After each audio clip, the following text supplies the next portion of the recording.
माननीय सदस्य श्री उमेश भाई पटेल जी।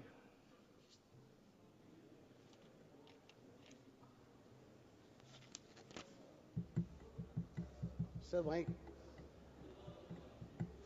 चालू हो गया। माननीय महोदय जी, आज मैं रेलवे की अनुदान मांग पर अपने विचार साझा करने के लिए खड़ा हुआ हूं।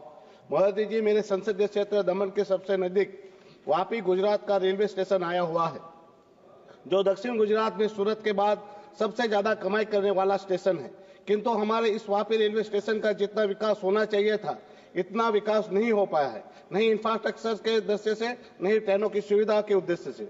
महोदय जी, ये हमारा वापी रेलवे स्टेशन केवल दमन के ही मुसाफिरी को सुविधा देता है ऐसा नहीं है, किंतु ये स्टेशन पूरे भारत के लोगों को सुविधा देता है, कहो तो गलत नहीं है, क्योंकि हमारा दमन, वापी, डीएनएच, उमरगाम और जो विस्तार है वह सब औद्योगिक हब है। इन उद्योगों में पूरे भारत के छोटे बड़े सभी प्रदेशों के लोग यहाँ काम करने आए हैं, जो वहां बसे हुए हैं, जो अपने प्रदेश में अपने घर परिवार से मुलाकात कर आते जाते रहते हैं।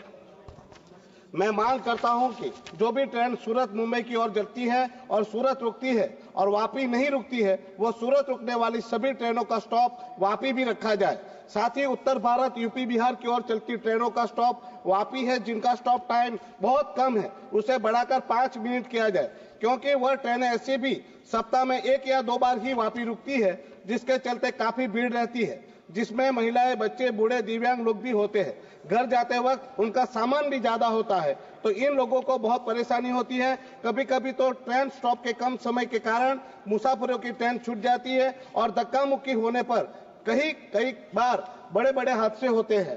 तो मेरी मांग है, इस रूट की ट्रेनें भी बढ़ाई जाए। दक्षिण गुजरात के सेकंड हाईएस्ट रेवेन्यू कमाने वाला वापी रेलवे स्टेशन का समग्र विकास करना चाहिए, जिसमें स्टेशन का रीडेवलपमेंट किया जाए, साथ ही स्टेशन में सुविधाओं की भी सुधार किया जाए। लिफ्ट, वापी रेलवे स्टेशन में प्लेटफॉर्म नंबर पर एक लिफ्ट स्थापित हुई है, पर अधिकांश दिन वो बंद ही रहती है, जिसका मेंटेनेंस लगातार किया जाना चाहिए और उसका रख रखाव करना चाहिए।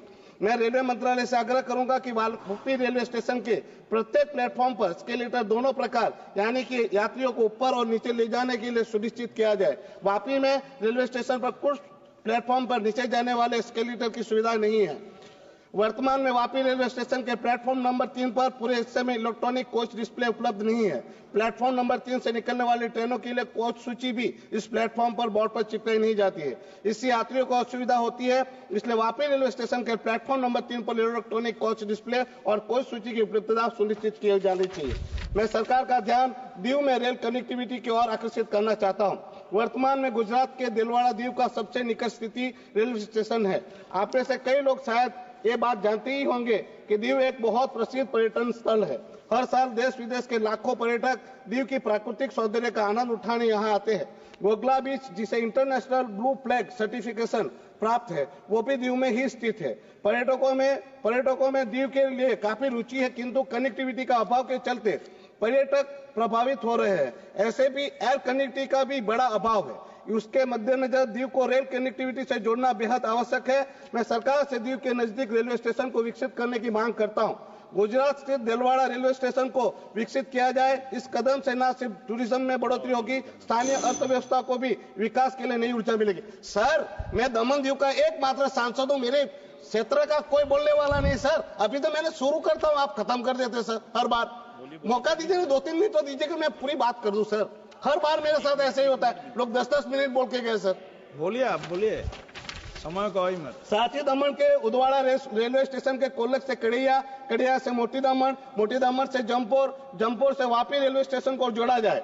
दमन में जमीन की कमी देखते हुए प्रोजेक्ट सी लिंक के तर्ज पर कोल्लक नदी से समुद्र में और समुद्र से कालाई नदी होते हुए वापी रेलवे स्टेशन तक मोनो रेल चलाई जाए, ताकि टूरिज्म को भी बढ़ावा मिले और लोगों को रेलवे की सुविधा प्राप्त हो। मोनो रेल के माध्यम से दमन समेत आसपास के पूरे इलाके को एक व्यवस्थित टूरिस्ट सर्किट के रूप में विकसित किया जा सकता है। इससे न सिर्फ दमन प्रशासन बल्कि गुजरात सरकार के वलसाड जिले के माध्यम से भी लाभ होगा। टूरिज्म इंडस्ट्रीज के अतिरिक्त अन्य इंडस्ट्रीज जैसे कि hospitality, transportation, food and beverage को भी काफी फायदा पहुंचेगा, जिससे स्थानीय रोजगार में भी वृद्धि मिलेगी। मैं सरकार का ध्यान एक महत्वपूर्ण मुद्दे की ओर आकर्षित करना चाहता हूं, जो भारत में रेलवे क्षेत्र के कार्य करने के लंबे समय से विशेष आवश्यकता रही है। भारतीय रेलवे में औसत यात्री सवारी पिछले कुछ दशकों में काफी बढ़ी है, परंतु कर्मचारियों की संख्या में वृद्धि समय के साथ नहीं बढ़ी है। लगभग 25 साल पहले आईआरसीटीसी के हर दिन लगभग 8,500 से 9,000 यात्री ट्रेनों को संचालन करता था। आज भारतीय रेलवे देश में हर दिन 13,000 से अधिक ट्रेनों का संचालन करता है। भारतीय रेल की कार्यबल आज लगभग 1.2 मिलियन होने का अनुमान है। यह आंकड़ा 25 साल पहले लगभग 1.5 मिलियन था। हालांकि रेलवे की लागत दक्षता प्राप्त करने के लिए पिछले कई वर्षों में कार्यबल जो कम करने के लिए सुधार किए। डिमांड आपका डिमांड बता दीजिए, माननीय मंत्री जी बैठा हुआ है। सर डिमांड वही है, यही तो बोल रहा हूँ सर कि वो संख्या बढ़ाने की जरूरत है। अभी पाकिस्तान में पूरी की पूरी ट्रेन हाईजैक हो गई है और हमारे यहाँ भी ऐसी वारदात न घटे, इसलिए सुरक्षा कर्मियों की करना चाहिए। सर अभी आप जानते ही है कि ट्रेनों का कितना एक्सीडेंट हो रहा है, उसकी भी महत्वपूर्ण बात है जो मंत्री जी को मुझे बतानी है। तो सिर्फ 2 मिनट दीजिए सर, मैं खत्म कर देता हूँ। अभी आप खत्म कीजिए। जैसे कि आप में कई लोग जानते हो कि बार बार रेल दुर्घटनाएं हो रही है, इसके पीछे एक प्रमुख कारण यह है कि ट्रैक सुरक्षा के लिए जिम्मेवार योग्य व्यक्तियों की कमी है। पहले योग्य गैंगमैन ट्रैक को बनाए रखने और उसकी देखभाल करने के लिए जिम्मेदार थे। इन गैंगमैनों का योग्य तकनीकी विशेषज्ञ की निगरानी के निर्दिष्ट अवधि के लिए अनिवार्य प्रशिक्षण